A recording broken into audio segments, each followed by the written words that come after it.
Okay, I've figured out a way here of turning my camera around, and you're only going to get a little bit of the mount in part of the corner there. I mean, over on the left side. I have to talk a little louder, and I have to move my head a little closer to the camera. But this kind of gives you an idea of, this is I-25 heading north.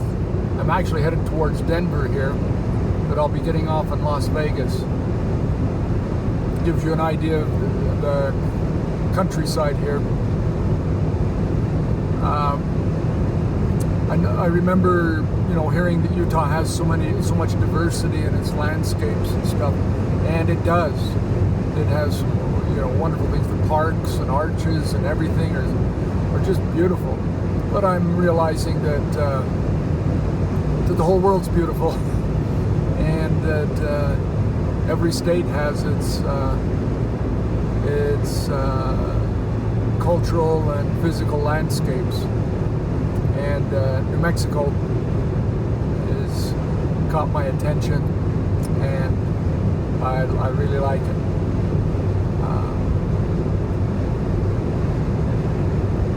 You're seeing more sky than anything here. Let me see if I can bring that down a little bit.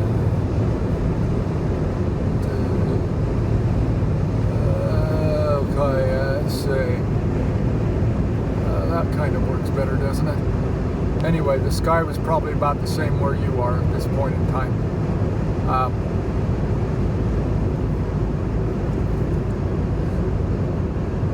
I was going to talk a little bit about some of the interviews. I was listening to them. I think I listened to most of them again the last couple of days as I was trying to post them up and get them off of Facebook onto my website, or onto my website off of Facebook. That's what I mean.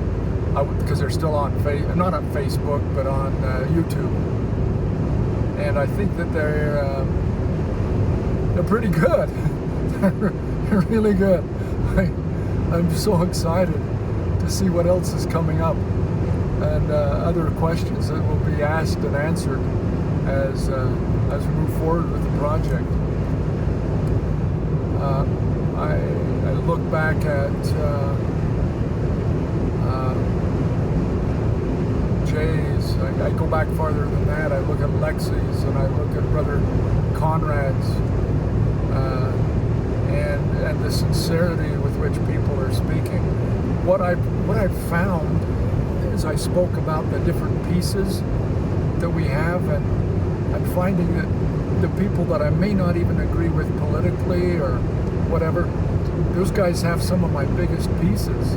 They're my gurus, as an old friend would tell me. Told me that my ex-wives are my gurus, and that's interesting. A concept that you learn a lot from the people that you've disagreed with or you've had fallout, because they show you pieces of yourself that you still need to work with and stuff. So I've really been fortunate to meet with all kinds of people. The pastor, Pastor David, I believe is what we put him up. The pastor in Price. What a neat guy. I mean, it makes you want to go to his church. Laurence and her husband Steve. Steve hasn't been getting very many hits, and I think it's because people aren't listening to everything that he says. He was one of the most profound interviews I think that I had to watch, to go from the idea of, I'm living my dream, and here I am, and everything's going well, and I'm very, very fortunate, and he used the word blessed with some reservation.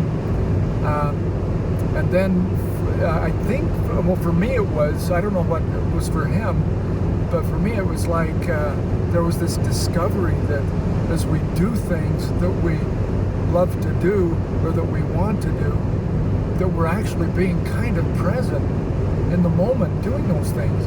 And that's kind of what I got from Steve, was that he was in his lifetime, where he's done so many things and succeeded in every conceivable way that I would imagine somebody could do in their lifetime. That secret of success was his ability and his presence, his ability to focus on what's going on right now and in the present moment. And that's what got him, I think, where he is. And I don't know what that means, where he is, but I think that we don't see it sometimes. And the people that might not acknowledge it are probably doing it. And I don't know if we all do it or not, but it was one of the big ones for me, was Steve's interview. And I noticed that it hasn't gotten too many hits. So I would encourage you to go in and look at Steve's. And I'm going to stop right now. Let me see if I can twist this around.